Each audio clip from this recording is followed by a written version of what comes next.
I guess. Yeah. That's why I'm not with nobody, cause I don't wanna hurt nobody. Welcome back to my channel, guys. So for today's video, today, if you're new to this channel, my name is Lori, and on this channel, I keep it 100. If you're not subscribed, please don't forget to tap on the subscribe button and don't forget to smash the like button. So this is just new content that I'm creating for myself. I'm actually just going around like downtown in the neighborhood and just, you know, listening to people's stories, getting interviews, and just trying to figure out why people are doing drugs. How did they get there? What led them there? Why do they keep doing it? What's stopping them from changing? You know, just trying to figure out what's really going on. Because if anybody understands, that will be me. Because I've been there. I've done this all. None of this shit is new to me. So I think it's really interesting to know that I've been clean since 2004 off of the big CC and off pills for 8 years. So I'm doing interviews and see a lot of content like this on YouTube. Person behind the camera has never done drugs. So it's like, I've done drugs. I understand the story. A lot of people always say, you should become a counselor, a drug and alcohol counselor. And I'm just like, that would be interesting, right? But at the same time, I'm a YouTuber. I'm an influencer. People look up to me. People watch me all over the world. So it's like, if I've been through it, and other people watch me and see me, it's like, why wouldn't I want to talk about my story and try to interview people?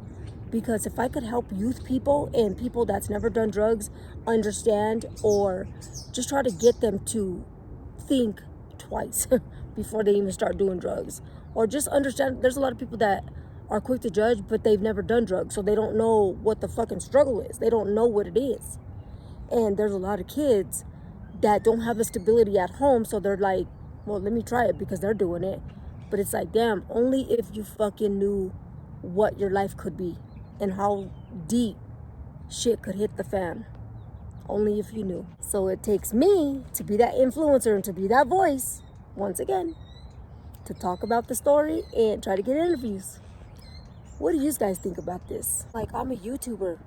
Why don't I just freaking create the content? Why don't I go and do interviews on people, since I understand? Because I've been there. I've done it. So I know the struggle. I know the hardship. I know how people judge. And I know what it feels like to be in their fucking shoes. I know what it feels like to be high and to go through withdrawals. I fucking been there. So why don't I create my own content, interviewing somebody? I wish, when I was doing drugs, I really wish somebody came up to me and did an interview with me. That would have been so fucking dope, because I could look back and be like, damn, that was me at one point. But guess what? I changed. I healed. I don't have no temptations, no cravings, no needs, no wants, no nothing. I fucking did it. And I pulled myself out of it. Why? Because I overdosed. This is why I got away from the fucking drugs. Because I OD'd. It's fucking crazy. I started creating content like this because I feel like a lot of these people feel alone. And, you know, I went through it. This is my story. And it was hard because I didn't have anybody that was going to be there for me. I just didn't have anybody to listen to me. I feel like a lot of people are misjudged. They don't even have people that are going to listen. So I just feel like I fit so well in this category. Because I've been there. I was homeless. I've never lived in a tent, but I've lived in my car. So, like, it was hard. It was really hard. Y'all are ever interested in the story where I lived in my car? Let me know, because I'll put that together too. That shit was a struggle. It really was. But this is just kind of my story. It's a little bit, not a lot. This is just little pieces that what I've been through. And I'm just kind of trying to give you guys a little bit background about me and what I've been through. But I've been through a whole lot of shit. A lot. A lot of people are asking me, damn, I don't even know how you survived that. I don't even know how you're alive today. Well, guess what? I don't either. But all I know is that I kept fighting for myself because I did not want to give up. I refused to give up. And I always tell people, don't give up. Just keep on trying. Don't fall without putting up a fight. This is new content that I want to create and just spread awareness. Living that drug life is definitely hard. I've lived it for 8 years. I was on pills for 8 years. Back in 2001 to 2003 and a half-ish, I was doing the big C.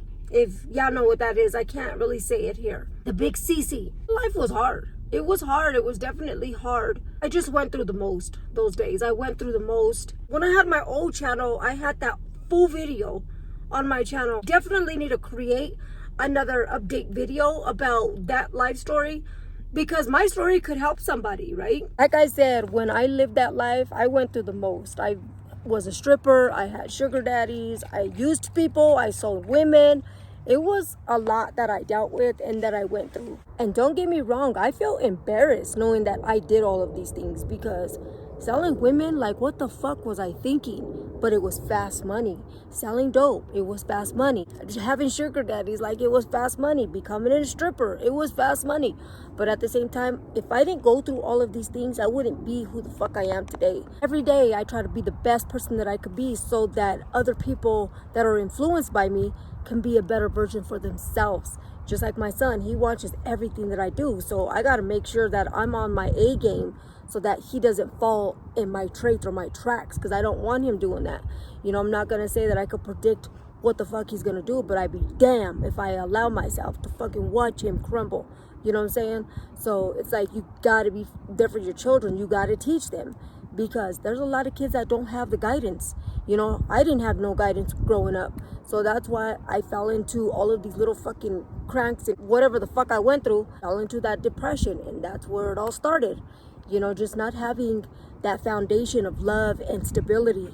You know, somebody telling me that how proud they are of me, or I love you. You know, I didn't have that. So I was lacking all of these things. So me being in the streets, I found that shit. And when I turned to drugs, that's where it all fucking began. Because that first fucking hit, it was like, God damn, where the fuck you been all my life?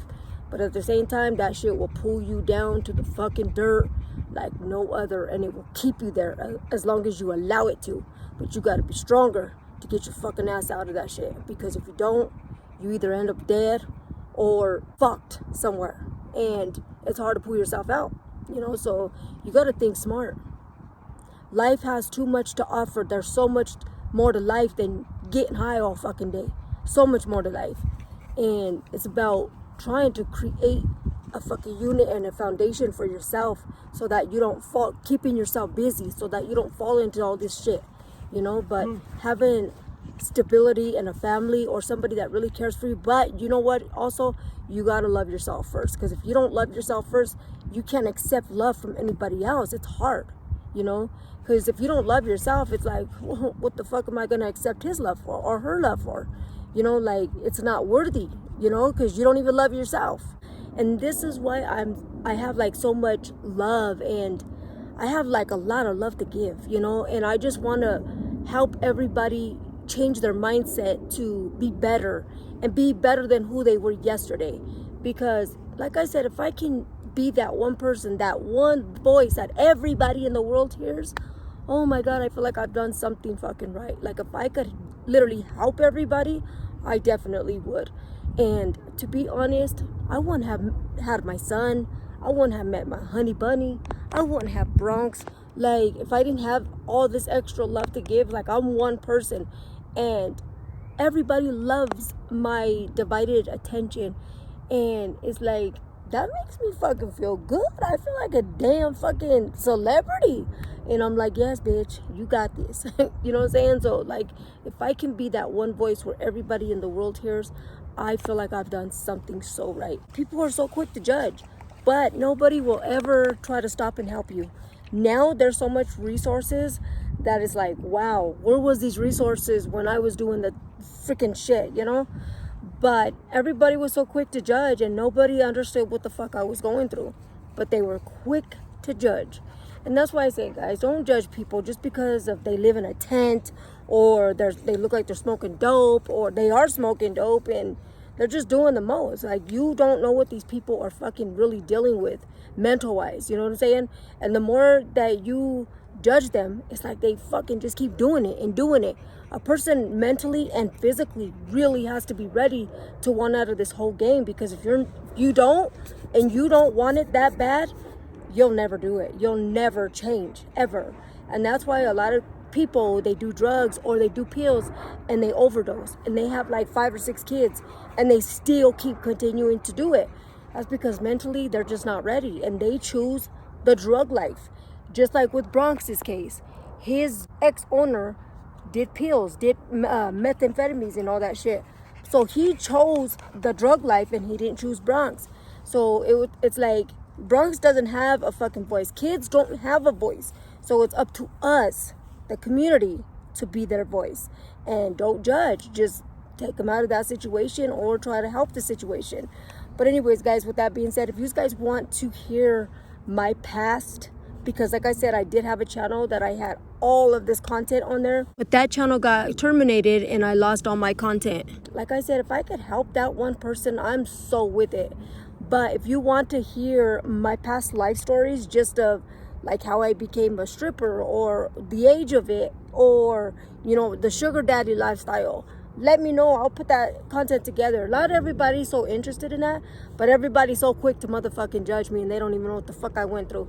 But anyways, guys, if y'all are interested, please let me know. I started living that pill addiction. That shit was hard as well. The withdrawal was absolutely the fuck crazy. When my father passed away, that's when that drug addiction started. Started taking pills. I started taking somas, muscle relaxers, Percocets, and then I overdosed on fentanyl. Somebody sold me a fentanyl and I thought it was a Percocet and it wasn't. You can't trust nobody. That's what I'm saying. Don't trust nobody, especially when you're in this type of game, because nobody has your fucking back except yourself. So you cannot trust anybody. The drug life is very hard and it's not where you want to be. It just takes you down and fucked up road. I also have a full video on my prison sentence. Prison saved my life from drugs. It really did. I did 3 years back in 2004 to 2007. Prison saved my life. If I didn't go to prison, I don't know what my life would be. Sometimes people get locked up for like 1 month, 2 months, 3 months, 1 year. It took 3 years for me to fucking change my life. Made me realize what I have, what I deserve, and who the fuck I am. You could be doing drugs, and if you allow yourself to get so fucking deep and so sucked in this shit, like a lot of people do, living in tents and all that shit, that's being sucked the fuck dry. If you allow the drugs to take you down that fucking deep, you'll never fight. You'll never have the energy to fight for yourself. Oh, I was gonna make sure that I was gonna fucking fight for myself. I made sure of that shit. Prison shaped me out to be who I am today. Sometimes you need fucking structure. And I didn't have structure. I didn't have parents to raise me fully with stability, love, attention. I had to get that shit from prison and the streets. And that led me to being in abusive relationships. Very important to be there for your kids, because you can teach them what's good and what's not good. If they see you going through this shit, guess what? They're following right the fuck in your footsteps. That's why I say I had to get the love and attention from prison at an older age. I was in my 20s. You're locked up for a little petty 1 or 2, 3 months or whatever, couple of days. You don't sit and recognize what you really have or how much your life is worthy. You don't pay attention to that type of shit because you're so anxious to get out and get fucking high again. You have to sit for some years for you to fucking be like, okay, damn, I fucking need my life. I need my life back. Be good to yourself, because your life is very fragile. And when you're gone, you want to be remembered as a great person, not as you being fucking high, nodding out, smoking dope, or somewhere, sit out, cracked out somewhere. I sure the fuck know I don't. I want to be remembered as someone that was so positive, that did positive things for myself and for others. Think about your life. You can do it. You can. You just got to mentally and physically be ready. Because if you're mentally ready, but your body is not, and your body's still having those cravings, you'll relapse. Your mind and your body has to want it. But most, your mind. You can make your mind believe anything the fuck you want. You just got to work for it. Don't give up. Keep hope. Think smart, think hard. Say prayers and keep yourself strong. If you're not subscribed, please don't forget to subscribe. And don't forget to subscribe to all my social media platforms. But anyways, guys, with that being said, have a blessed day. Let me say one thing. If you guys don't know the drug life, don't be quick to judge, because you don't know what it is to be in these people's shoes. Drugs is an addiction, and it's hard to like jump out of it if you're already addicted. Some people are strong enough to pull themselves out, and some people ain't. But anyways, guys, don't be judgmental. At least if you want to be judgmental, try to help these people instead of being judgmental, because the more you judge, the more they do. That's just the way it is. So if you or you know anybody that has an addiction to drugs, you can use this number to get help, or you can try to reach out to a recovery home or some type of resources. It's out there, guys. You just got to want it. But anyways, guys, with that being said, let's hop right into this video. Always be kind to one another because you never know what the other person is going through.